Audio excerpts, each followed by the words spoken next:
The morning they cut the ribbon at Silver Pines Lodge, I stood on my bluff watching the champagne spray into the air, knowing they were celebrating on land they didn't legally own.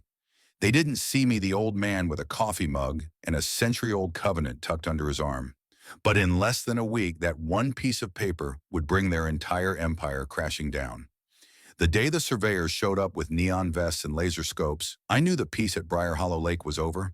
They moved like they owned the place, staking the earth with fluorescent flags and snapping measurements with their clipboards, as if the trees and the quiet had no say in the matter. I watched from my porch, a coffee mug warm in my hand and a sour feeling growing in my gut.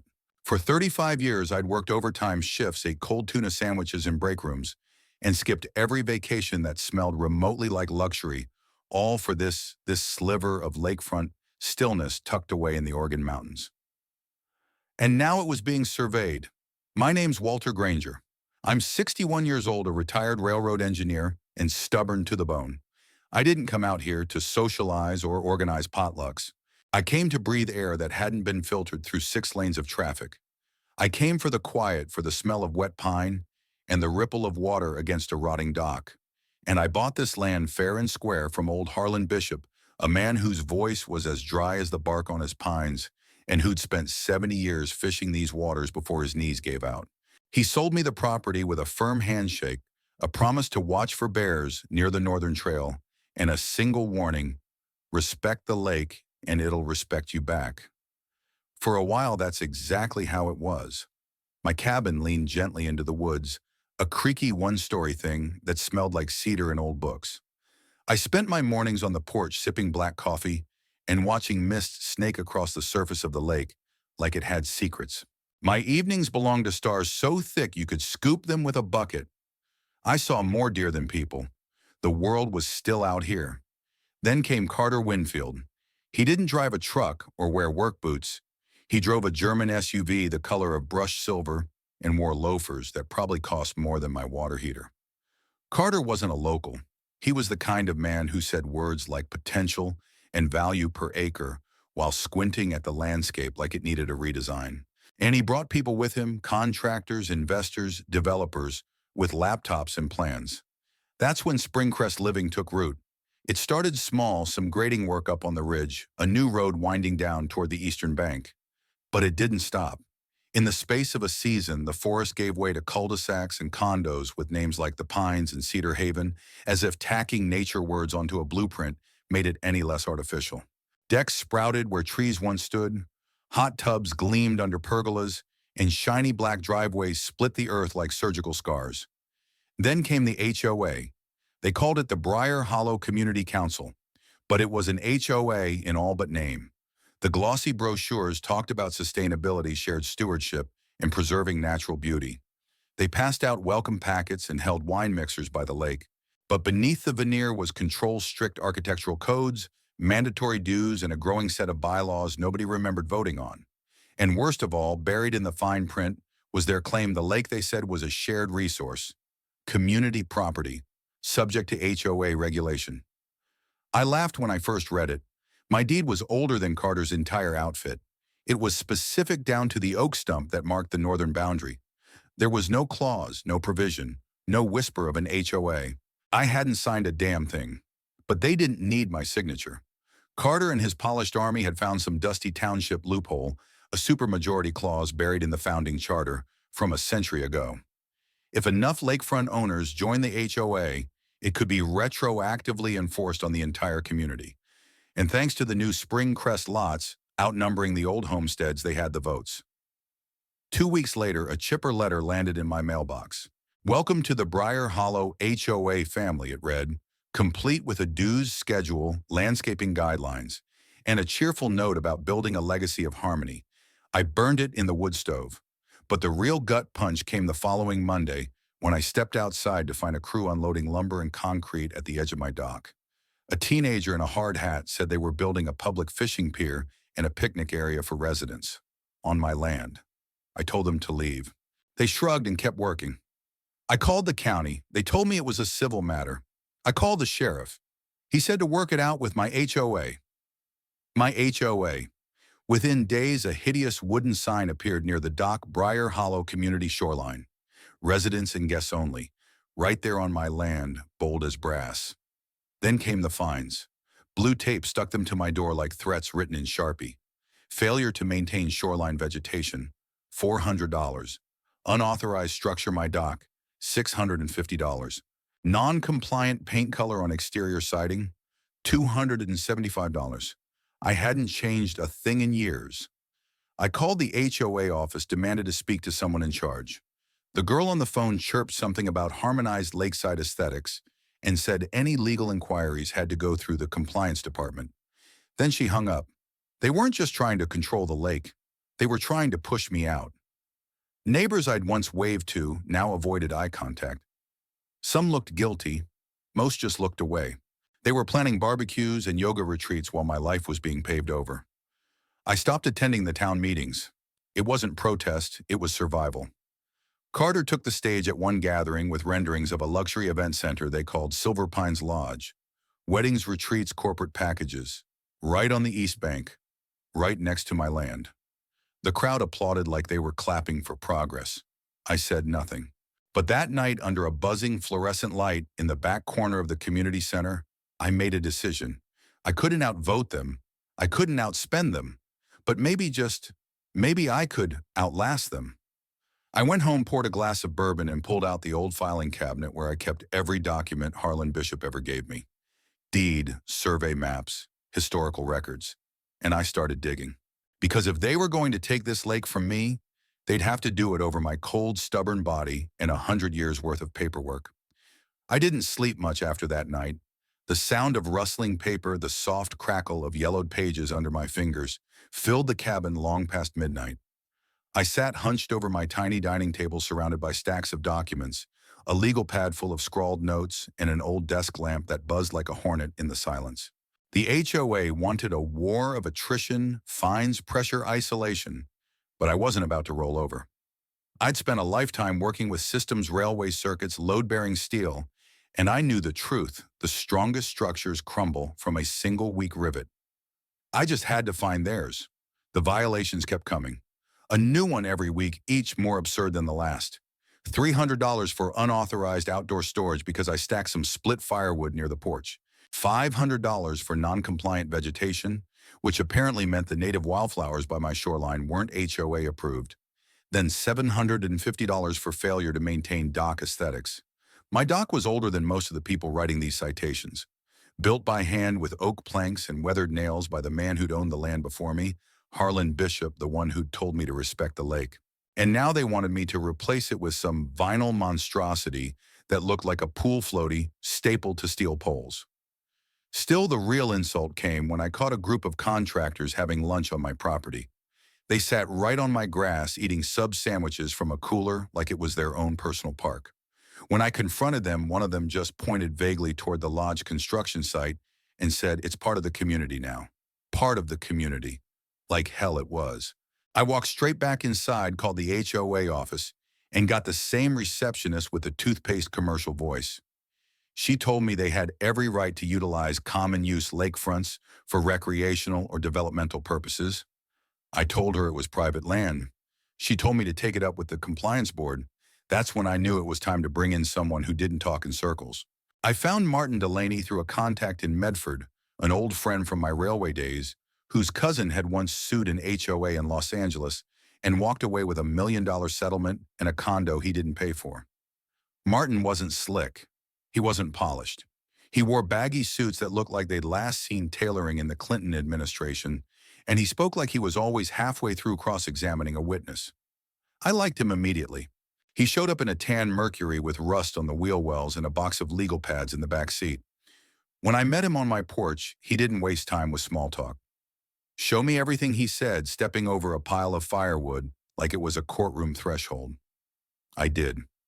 I showed him the deeds, the maps, the fine notices, the emails, the photos of construction debris dumped just feet from my cabin. He took it all without flinching, stacking pages with the precision of a surgeon. When he reached the folder I'd marked historical deeds, he paused. Then he smiled, not a grin, but the small, satisfied curl of a man who sees a thread unraveling. "What's this?" he asked, holding up a faded parchment that smelled faintly of dust and engine oil. That I said is something Harlan gave me when I bought the land. Said it was part of the original filing from the township. Martin unfolded the document carefully. His eyes scanned it once, then again, slower. He didn't speak for a long minute. Then he leaned back in the chair, tapped the edge of the page with one thick finger, and said, "You may have just hit oil, Mr. Granger." The document was a land covenant dated 1895, filed by the original settlers of Briar Hollow. It stated in unmistakable language that any contiguous owner of the northern lakefront, specifically the stretch from Timber's Edge to Bishop's Landing, held exclusive access rights to the water and the shore, including mineral rights, commercial development restrictions, and the ability to deny shared use without consent. In short, if you own this land, you controlled the lake. I reread it 3 times, my fingers trembling. Bishop's Landing, that was my cabin. Timber's Edge was the boundary line with the new development. My strip of land wasn't just a scenic slice of forest. It was the key to the whole damn lake. Martin grinned wider. It was never rescinded, never challenged. It's not just valid, it's enforceable. We spent the next 6 weeks digging. Martin pulled county filings, property records, meeting transcripts, and surveyor's notes. He found that Springcrest's title claims never accounted for historical covenants. They'd built their empire on assumptions, and assumptions in court fall apart fast. I kept receiving fines which Martin gleefully documented. He told me to pay none of them. Let them pile up. Let them build a case that would collapse under its own weight. Meanwhile, we began cataloging every encroachment, the dock, the signage, the community use zone they built without permits. We took photos, video, even drone footage of their expansion onto shoreline they didn't own. And all the while the noise grew. Jackhammers by day, loudspeaker announcements by night. There were wine mixers, weddings, food festivals. Carter Winfield was everywhere on brochures, news segments, even local morning shows. Silver Pines Lodge, bringing Briar Hollow into the 21st century, he proclaimed as if history was a curse to be cured. One afternoon, I saw Carter on a temporary stage near the marina, shaking hands with the county commissioner and boasting about the shared lake legacy. I stood 50 feet away, unnoticed, holding a folder that said otherwise. I wasn't interested in speeches. I was interested in timing. Because Martin had taught me the most valuable legal strategy I'd ever learned: don't fire when you're angry. Fire when they're exposed, and they were almost exposed. By early summer, the lodge was nearly complete. The HOA had poured millions into the infrastructure, catering facilities, luxury cabins, pontoon slips. Their marketing machine was in full swing.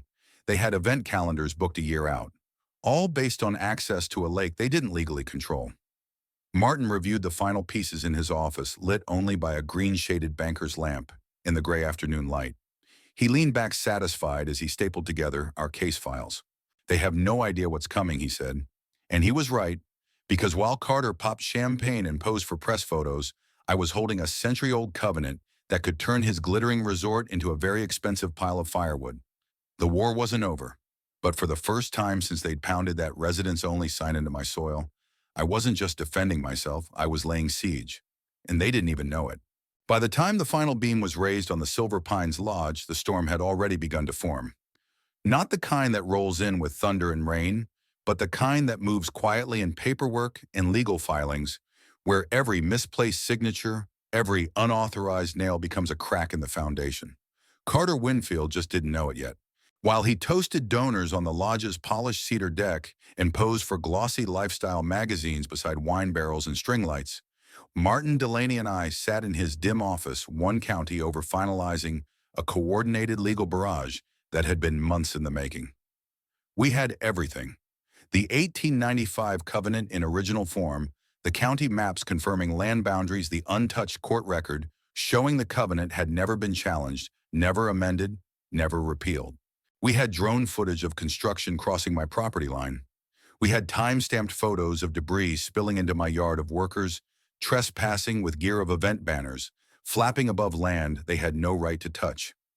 Martin's voice was low and calm as he reviewed the documents one final time. "They think they built this resort on a lake," he said, "but what they really built it on was your paper." I didn't attend the grand opening. I didn't need to. I watched from the bluff as cars lined up down the new paved road, as food trucks fired up and a brass quartet wheezed its way through a Sinatra set. People in pastels wandered the lawn sipping sparkling cider and taking selfies with the lake behind them. They were celebrating a fantasy. I was holding reality in a manila envelope. 3 days later, Martin filed the suits. The first wave was a quiet title action seeking to affirm exclusive riparian mineral rights under the 1895 covenant. Then came the injunctions against commercial use of the lake, against shoreline development, against trespass and environmental disruption. We challenged the legality of dock permits, the construction easements, even the wastewater agreement Springcrest had signed with the county. It was a legal blitz, precise and unforgiving. And when the paperwork hit the county clerk's office, it was like a thunderclap. The reaction was swift. At first, the HOA dismissed it. They called it a frivolous challenge, a stunt by a non-compliant property owner. But then the second wave hit. Reporters picked up the filings. Headlines changed from Briar Hollow's luxury renaissance to historic covenant threatens multi-million-dollar lakefront development. Investors pulled back. Event bookings were canceled pending clarification of legal standing. The local NBC affiliate ran a segment featuring drone shots of the resort and a headline, "Who really owns Briar Hollow Lake?" Behind the scenes, it got worse for them. Discovery opened the books. Emails surfaced jokes between HOA board members about ramming through the vote before the geezers noticed internal memos acknowledging they'd never actually verified shoreline deed status, and worst of all, financial records showing HOA dues used for off-the-books payments to Carter's private construction firm. Martin passed me a copy of one of the emails, redacted except for the punchline, "Granger can't stop us. He's just some old crank in a shack." Except now the old crank was the only person holding legal rights to the lake. And the shack, well, it had better views than their $1 million wedding venue. That's when the offers started. First, a bland email from a real estate firm asking if I'd entertain a confidential discussion regarding partial rights transfer. Then a official letterhead, no return address, offering to purchase any controlling interest in the water access and riparian usage for $2.7 million. I didn't respond. A week later, the number tripled. Then it hit 30 million, then 60, then more. I sat across from Martin in his office staring at a term sheet from a national resort conglomerate, one of the big ones, the kind with private islands and branded robes. The offer was $260 million. In exchange, they'd acquire my land, the covenant rights, and exclusive commercial access to the lake. More importantly, they'd assume control of the resort from Springcrest and tear down everything that wasn't legally built, which according to our filings was most of it. Martin didn't smile often, but that day he did. "They're not buying a resort," he said. "They're buying a trap, and they want the man holding the keys to open the gate." I signed the deal in a private conference room high above Portland, surrounded by lawyers in suits that cost more than my truck. It felt surreal, like walking through someone else's dream. When the wire transfer cleared, Martin leaned across the table and said, "It's done." But that wasn't the end. Within 24 hours, the new owners served Springcrest and the HOA with cease and desist orders. Every commercial activity on the lake, from the kayak rentals to the wedding receptions, was deemed unauthorized. Events were canceled en masse. Brides screamed. Bands pulled out. Caterers demanded refunds. The HOA emergency board meeting leaked to the press. It was chaos. Carter Winfield tried to fight it. He held a press conference in front of the lodge, insisting they had always operated in accordance with the spirit of the law. But the lawsuits kept coming. Martin filed counterclaims for damages, for environmental violations, for illegal usage of private land. Depositions revealed a web of mismanaged funds, fraudulent votes, and undeclared conflicts of interest. Carter's empire collapsed under its own corruption. By autumn, the resort was shuttered. The signs came down. The marina was stripped bare. The luxury cabanas were dismantled, their fake palms dumped in a skip behind the closed welcome center. The wine bar, once touted as the crown jewel of Briar Hollow, was sold for scrap. Carter sold his lakefront home for pennies on the dollar and fled the state. The remaining board members of the HOA resigned under threat of litigation. Some faced criminal investigations, others simply vanished. Springcrest Living filed for bankruptcy and ceased all Oregon operations. In Briar Hollow, it healed. The lake grew quiet again. The birds returned. The water, once churned by jet skis and pontoon tours, stilled. I came back one morning with a thermos of coffee and sat on the porch of the cabin I no longer technically owned, but still loved. The new owners agreed to preserve the land, to treat it as sanctuary. and they offered me lifetime rights to the cabin, no charge. I fish some mornings. Other days I just drift in the canoe, letting the mist curl around me like a memory. I watch the last remains of Silver Pine's lodge rot gently in the distance, the wind peeling back paint and pride alike. I think about Carter sometimes, about his champagne toasts and silver SUVs, about how sure he was that no one could stop him. But greed is blind, and arrogance doesn't read deeds. They thought they could build a kingdom on my lake, but I had the one thing they never thought to ask for: permission, and I never gave it. In a world where wealth often speaks louder than wisdom, the story of Walter Granger reminds us that patience, integrity, and quiet determination are still some of the most powerful forces we have. Walter didn't win by yelling louder, spending more, or fighting dirty. He won by knowing his rights, honoring the land, and refusing to be bullied off what he'd earned through a lifetime of sacrifice. The lesson here is simple but vital. Know what you own, and don't be afraid to stand your ground. In today's world, people in power may try to rewrite the rules to serve their own agenda, whether it's a flashy developer, a manipulative HOA, or a faceless institution. But the truth written in ink, law, and legacy still matters. And if you hold on to it and do the work to protect it, you can outlast even the most aggressive forces trying to push you aside.